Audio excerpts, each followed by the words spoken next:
Yeay, halo selamat sore semuanya. Nah ini kita ketemu lagi ya. Sore. Ketemu lagi nih. Kebetulan di sini udah ada Kabela gitu ya. Mungkin aku mau pembukaan dulu nih. Selamat sore semuanya. Apa kabar kalian? Kita ketemu lagi di live beda jurusan dari anak sekolah sore hari ini. Ini pembicara kita spesial banget nih buat teman-teman mungkin ya yang kepo-kepo soal ITB, mungkin kepo-kepo soal sekolah farmasi ini bisa banget buat nyimak dari awal sampai akhir. Pokoknya nggak boleh banget ngelewatin, oke? Okay? Mungkin karena karena pembicara spesial kita udah datang gitu ya, langsung aja ya kita sambut nih ada Kabela. Selamat datang Kabela. Oke, halo. Halo, oke baik. Nah jadi sebenarnya kak kita hari ini tuh mau apa ya? Mau ngebahas soal jurusan kakak gitu ya. Kalau nggak salah kan kakak itu jurusan farmasi klinik dan komunitas. Nah mungkin di sini teman-teman banyak yang kepo nih soal jurusan ini, terus mungkin nanti juga yang mau apa ya, nanya-nanya soal ITB gitu, soal gimana kehidupan di ITB dan sebagainya. Nanti bisa banget kalian langsung aja nanya di kolom komen ya. Oke mungkin pertama-tama nih ya kak, boleh dong kenalin nama, angkatan, jurusan, silakan. Oke. Selamat sore semuanya. Di sini kenalin dulu ya. Nama aku Bella Hanifa, biasa dipanggil Bella. Terus sekarang lagi menempuh S1 di ITB, jurusannya Farmasi Klinik dan Komunitas. Dan sekarang udah semester 4, udah selesai semester 4. Gitu. Waduh, mantep banget nih udah semester 4 berarti udah 2 tahun di TB. Oke, mungkin Iya. kan sekarang udah 2 tahun ya, Kak. Boleh dong dulu pertama kali gitu diceritain perjuangannya waktu mau masuk ITB khususnya di jurusan ini gitu. Oke, buat perjuangannya. Sebenarnya panjang ya. Awalnya dulu tuh sebenarnya untuk fokus jurusannya sih udah dapat untuk jurusannya oke farmasi gitu. Tapi untuk ke univnya itu masih bimbang gitu antara di Jawa Timur, aku kan daerah Jawa Timur ya, antara di Jawa Timur atau di luar atau di Jawa Barat atau di Jawa Tengah gitu. Nah, karena mungkin aku pilihan orang tua tuh pengen yang deket aja, jadinya oke aku berjuang buat SNM. BTW informasinya aku mandiri ya, aku seleksi mandiri di ITB gitu. Jadi awalnya SNM aku nggak milih di ITB, aku pilihnya di Jember. Itu juga farmasi dan akhirnya emang belum rezekinya kan. Jadi setelah itu aku eh, aku SBM pilih di UNER sama di Jember. Nah, itu juga belum rezeki ternyata. Oke, akhirnya ternyata aku cobain semua jalur dan akhirnya keterimanya endingnya tuh di ITB. Alhamdulillah banget sih. Waduh, ini keren banget. Daftar ke UNER, UNEJ gitu ya, ditolak terus gitu dari sejak SNMPTN, SBM, terus rezekinya ternyata di yang bagus banget nih, alhamdulillah di ITB gitu ya. Nah terus kan Kak Bella tadi sempat bilang gitu kalau misal dari awal tuh emang udah tahu gitu mau ngambil jurusan seputar farmasi gitu. Nah kalau boleh diceritain kenapa sih memilih farmasi gitu, bahkan kayak nggak peduli kampusnya tapi yang penting farmasi gitu. Boleh diceritain mungkin? Mungkin awalnya dari orang tua kali ya. Orang tua lingkungan basicnya dari keluarga aku kayaknya anak kesehatan nih gitu dan yang belum kayaknya di farmasi. Jadi mungkin orang tua ngarahinnya tuh di kesehatan karena mungkin dari saudara juga udah punya banyak pengalaman di sana dan eh, aku setelah 3 tahun pokoknya di SMA bimbang juga antara pengen teknik atau pengen kesehatan ataupun di lain-lainnya terus ketika aku melewati itu semua kayaknya aku tuh nggak terlalu bisa buat di eh, jurusan yang teknik gitu untuk yang kayak perhitungan kayak matematika fisika itu kayaknya aku kurang bisa dan mungkin interest aku tuh di kesehatan sih kayaknya. Jadi mungkin aku kayaknya udah oke lah. Kayaknya mungkin emang itu jalannya. Dicoba aja dulu gitu. Oke, mantep banget nih. Jadi buat kalian yang mungkin apa ya, kayak jatuh cinta apa ya, jatuh cinta besar banget gitu sama suatu jurusan gitu, itu sebenarnya nggak apa-apa, nanti urusan kampusnya itu ya belakangan aja, soalnya kan apa ya, yang kalian jalanin tuh nanti jurusannya gitu, dan itu bakal ngaruh banget sama proses kuliah kalian nantinya tuh bisa menikmati atau enggak. Oh, keren banget nih. Terus pada saat udah masuk ke ITB gitu ya, kan kalau nggak salah ITB tuh tahun pertama tuh masih ini ya, apa sih namanya, kayak masih fakultas gitu kan, belum jurusan. Terus Iya, iya dari benar. sejak tahun pertama sampai sekarang udah penjurusan, itu yang dipelajari apa aja Kak di jurusan ini? Oke, buat yang dipelajari ya, mungkin beberapa orang yang udah tahu ataupun yang belum tahu di ITB itu pertama kali di tahap pertama itu kita ada TPB namanya. Itu tuh tahap persiapan bersama. Nah, itu biasanya kata orang itu tuh SMA kelas 4 gitu. Sebenarnya oke lah bisa dibilang SMA kelas 4. Kita kayak belajar tentang matematika gitu. Terus fisika dasar, kimia dasar kayak gitu. Itu yang tiga basicnya ya. Kayak kita ngulangin beberapa materi SMA tapi kayak lebih diperdalam lagi gitu. Jadi apa yang kamu udah pelajarin di SMA semuanya dikasihin lagi di tahap pertama itu, tapi kayak lebih diperdalami lagi dan kamu tuh harus apa ya, belajar untuk memahami gitu, enggak ngehafal, enggak yang melalui rumus cepat kayak gitu gitu enggak. Terus beberapa juga ada matkul kayak matkul pengenalan jurusan aku kayak seperti pengenalan farmasi kesehatan, terus botani farmasi, biologi farmasi, terus kayak anfisman itu juga ada, itu di tahap pertama juga aku. Terus untuk yang eh, semester ketiga ya, semester ketiga itu udah mulai di jurusan kan, itu aku udah mulai belajar tentang kayak farmasi fisika, terus anfisman 2, terus apa ya, kayak botani farmasi, terus biokimia medik kayak gitu-gitu. Terus untuk yang eh, semester 4 itu kita belajar tentang kayak farmakologi dan toksikologi, terus juga imunologi, kayak banyak banget sih. Ada epidemiologi juga, ada farmakognosi juga. So, ilmunya tuh ternyata nggak cuma tentang obat gitu loh. Ya, kayak sekilasnya sih itu. Oke, keren banget nih. Berarti apa ya? Kalau yang tahun pertama tadi bisa jadi dia kayak SMA, cuman apa ya, tingkatannya tuh lebih lanjut lagi. Terus juga tahap pemahamannya juga pasti lebih dalam lagi. Terus mulai banyak apa ya, mata kuliah yang spesifik itu di tahun kedua ini ya Kak berarti. Jadi aku dengar juga kayak seru-seru banget gitu nama mata kuliahnya, nggak seputar obat doang. Oke, keren banget. Terus nih udah 2 tahun kuliah gitu ya, tantangannya kuliah di ITB gitu ya. Mungkin kita mendengar ya banyak rumor di luar sana terkait gimana sih pengalaman berkuliah di ITB gitu. Tapi kalau menurut kakak sendiri itu tantangannya kuliah di ITB khususnya di farmasi itu apa?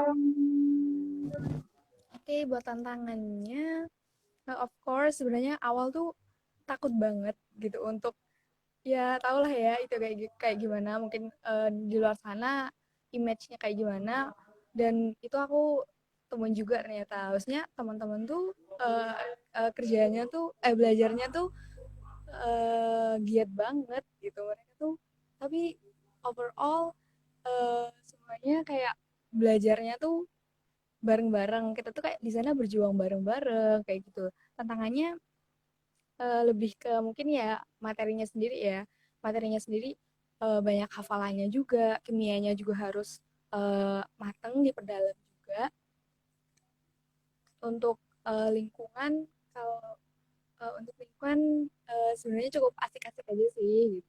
Kalau buat aku sendiri, dan untuk pertemanannya juga sebenarnya overall tuh teman-teman tuh semua seru-seru.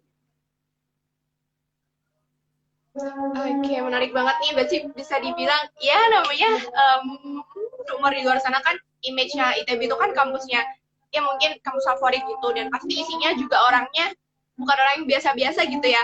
Jadi bisa dibilang ambis juga, tapi nggak usah takut karena ambisnya di sana tetap bareng-bareng. Jadi nggak akan ketinggalan gitu ya. Asalkan kalian juga masih rajin-rajin aja nih. Kayak Kabela tadi kan dari segi materi itu pasti juga butuh pemahaman yang lebih lagi kan. Oke, keren banget nih sharing pengalaman. Jadi nggak usah nggak horor-horor banget lah ya kuliah di ITB.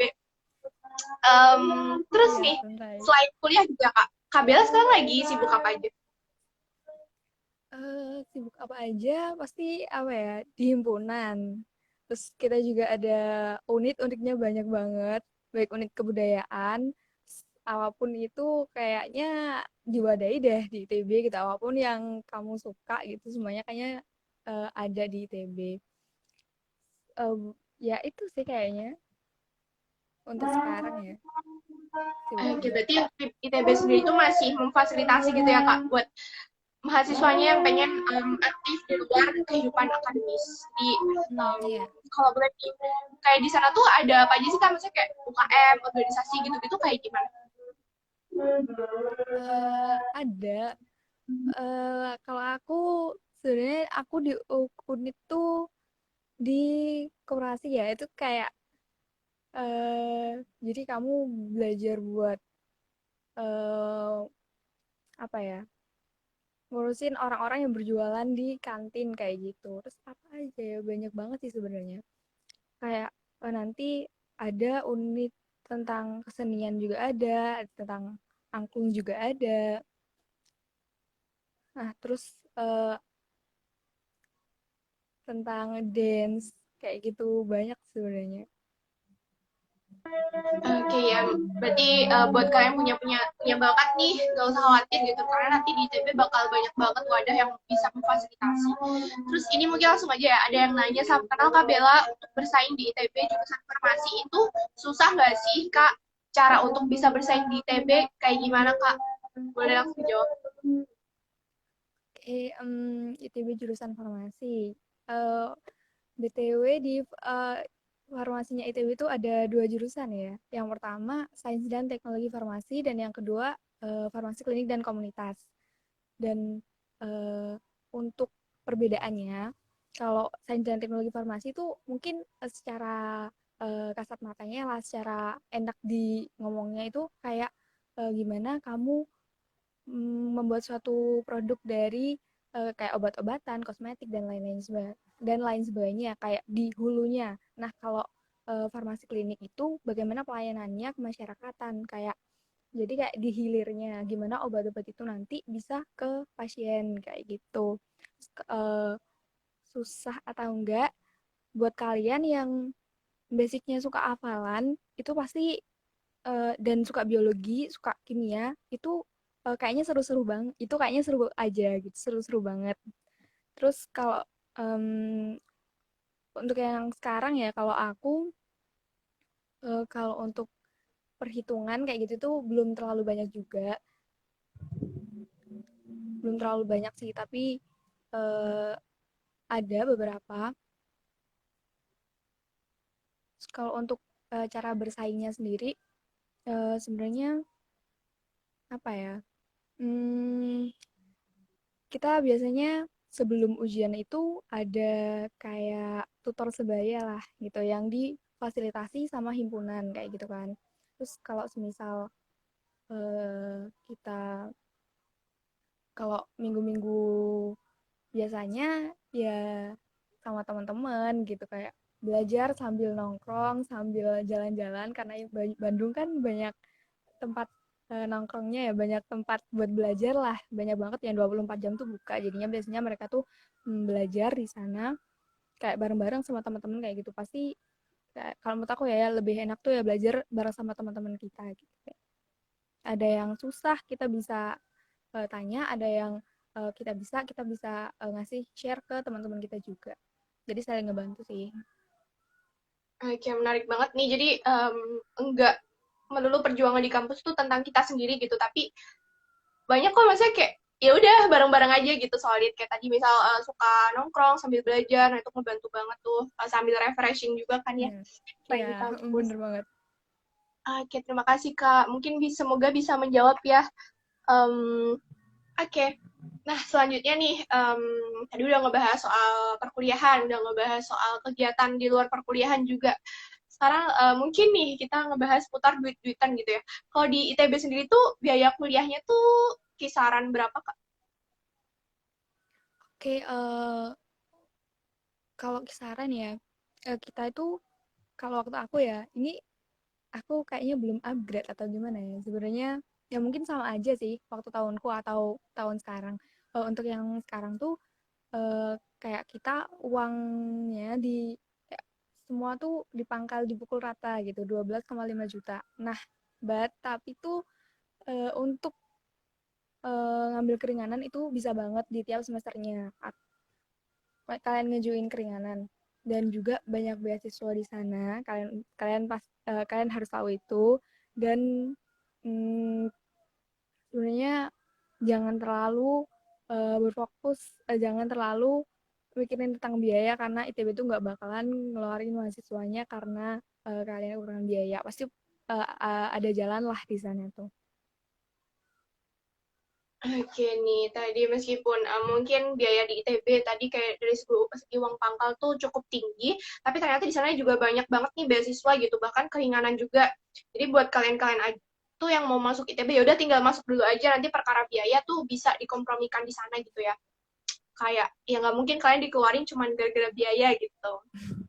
Iya, Oke, oke, em, benar. terus nih mungkin balik lagi ya ke soal farmasi gitu. Sejauh yang kakak tahu sampai saat ini, terus mungkin juga ngelihat track record dari alumni, prospek kerja dari jurusan farmasi di ITB ini kayak gimana, Kak? Buat prospek kerjanya eh, sebelum dan setelah aku masuk di farmasi itu kayak oh jadi lumayan kebuka ya gitu. Awalnya tahunya kita di rumah sakit, di kayak mendirikan apotek, kayak di lembaga kesehatan kayak gitu. Dan juga ada di eh, kayak perusahaan, industri kayak gitu, gitu kan. Dan beberapa sebenarnya lulusan farmasi itu bisa di kayak industri kosmetik, terus bisa di BPOM juga, terus di laboratorium klinik kayak gitu sih. Kayak gitu sih banyak sebenarnya. Kayak di industri makanan dan minuman, veteriner kayak gitu banyak juga. Waduh, menarik banget nih. Ternyata prospek kerjanya luas banget ya, nggak cuma di rumah sakit. Nih, kalian yang suka kerja di industri makanan juga bisa banget, kosmetik juga itu terbuka lebar. Jadi yang milih jurusan farmasi ya tinggal semangat aja SBMPTN-nya. Oke. Okay. Nah, terus nih, mungkin yang paling jadi pertanyaan gitu ya, Kak. Yang mungkin ya agak alot gitu. Gimana sih tipsnya masuk ITB? Mungkin yang bisa di-share ke teman-teman gitu. Masuk ke ITB mungkin khususnya ke farmasi ini. Aduh tipsnya gimana ya? Buat tips masuk ke ITB. Pokoknya kalian tuh fokus dulu sama tujuan yang ingin kalian raih kayak gitu kan. Kalau mau ITB ya udah perjuangin itu mulai dari awal diniatin dengan baik eh, antara ibadah sama berjuangnya sama belajarnya itu kalau bisa seimbang. Terus juga semua jalur masuk dicoba aja gitu karena nggak ada yang nggak mungkin. Terus juga kalian harus tahu mungkin peminat-peminat di tiap fakultas ataupun jurusannya itu berapa aja. Jadi kalian bisa nge-compare kira-kira kalau mungkin yang masih bingung sama jurusan ya, kira-kira pengennya yang mana nih gitu yang kiranya aku bisa gitu, aku mampu di situ. Oke, ini harus banget dicatat nih tips dari Kak Bella, ibadah sama usaha harus seimbang, terus juga harus ngeliat data-data persaingannya, terus jangan lupa nyobain semua kesempatan gitu ya, karena kita nggak pernah tahu gitu. Kayak tadi Kak Bella tiba-tiba nggak rencana ke ITB, terus masuk ITB, kan itu keren banget nggak sih? Maksudnya kayak sebuah keberuntungan dan sebuah pencapaian juga sebenarnya. Oke, terus nih kalau ini mungkin nggak spesifik buat ke ITB gitu ya, Kak. Tapi selama ini nih, selama dulu Kakak berjuang masuk PTN gitu, boleh di-share dong tips-tips belajarnya? Buat tips belajar, kayaknya aku nggak terlalu punya banyak tips belajar ya, soalnya jujur kalau aku sendiri, kalau kayaknya aku telat buat memulai gitu sih. Jadi buat adik-adik semuanya, kayaknya memulai lebih awal itu penting dan ya nggak apa-apa gitu, nggak ada yang salah dan kalian harus mengumpulkan niat dengan baik, harus mengumpulkan niat karena kalau biasanya masih jauh-jauh tuh suka nggak kerasa gitu tiba-tiba oh udah 3 bulan nih 3 bulan ternyata udah mau SBM udah mau SNM kayak gitu jadi kayak jauh-jauh hari dipersiapin terus kayak mungkin beberapa hal buat catatan yang ringkas dan kalian bisa paham kayak gitu ya. Terus juga gunakan berbagai platform sih kalau menurut aku dari mulai YouTube. Kalau misal kalian tuh kak lebih enak buat ngedengerin orang ngejelasin, terus kayak diskusi sama teman, diskusi sama guru-guru kalian di sekolah ataupun di tempat kalian les kayak gitu ya. Terus juga kuncinya eh, memahami sih, memahami materi bukan sekedar menghafal ataupun kayak menghafal jalan pintasnya ataupun menghafal rumus cepatnya karena itu juga bakalan ngaruh ke kalian nanti pas kuliah kayak gitu. Gitu sih. Wah, ya nih bener banget. Berarti kalian harus bener-bener ini ya. Soal waktu tuh tricky banget karena kalau kita santai-santai tuh kayak nggak kerasa banget sih emang. Terus juga tadi bikin apa ya metode belajar yang emang sesuai sama sama cocok apa enggak sama kalian gitu. Soalnya kan tiap orang metode belajarnya beda gitu. Bisa nonton YouTube atau mungkin yang lain itu menyesuaikan sama kebutuhan kalian aja. Terus sebenarnya udah sih Kak ngobrol-ngobrol sore hari ini kayak gitu aja ya. Mungkin bisa kalau misal kita mau sharing di lain waktu gitu. Ini seru banget nih ngobrolin ITB, ngobrolin farmasi, ngobrolin ngobrolin tips belajar juga gitu. Em, buat yang terakhir nih, kan ini OTW, ini udah pada SBMPTN nggak sih? Intinya gimana? Udah, Kak Bella udah. punya pesan nggak sih buat adik-adik kita yang mau masuk kuliah nih, yang lagi berjuang buat masuk PTN? Atau perguruan tinggi yang lain. Oke, ya, makasih buat kesempatannya. Apa ya? Kayaknya gini aja sih buat kalian yang masih berjuang, yang tengah berjuang saat ini, ataupun masih memulai untuk berjuang gitu. Kalian tuh punya keinginan dan ambisi itu boleh gitu, tapi kalian juga harus siap buat kalian juga harus bisa untuk ikhlas dan menerima apapun jalannya nanti eh, karena Allah tuh bakalan tahu yang terbaik buat kalian gitu. Allah tuh nggak bakalan salah untuk memilih pundak gitu. Hmm, pesannya nih bikin melded banget. Keren banget Kak Bella, terima kasih banget. Kita juga terima kasih nih udah meluangkan waktu buat sharing bareng adik-adik kita di sini. Semoga nanti bisa ketemu lagi di lain kesempatan. Dan semoga juga Kak Bella Oke. sehat-sehat terus, selalu dikuatkan gitu ya menjalani kesibukan akademik maupun non-akademik di ITB. Semoga lancar juga Amin. kuliah 2 tahun setelah ini sampai nanti lulus dan udah sih Oke, Kak, oke. kalau dari aku itu aja. Mohon maaf nih, pokoknya dari panitia mengucapkan terima kasih banyak atas kehadirannya. Ya itu, aku tutup ya. Iya. Selamat sore semuanya. Iya. Assalamualaikum warahmatullahi Selamat sore.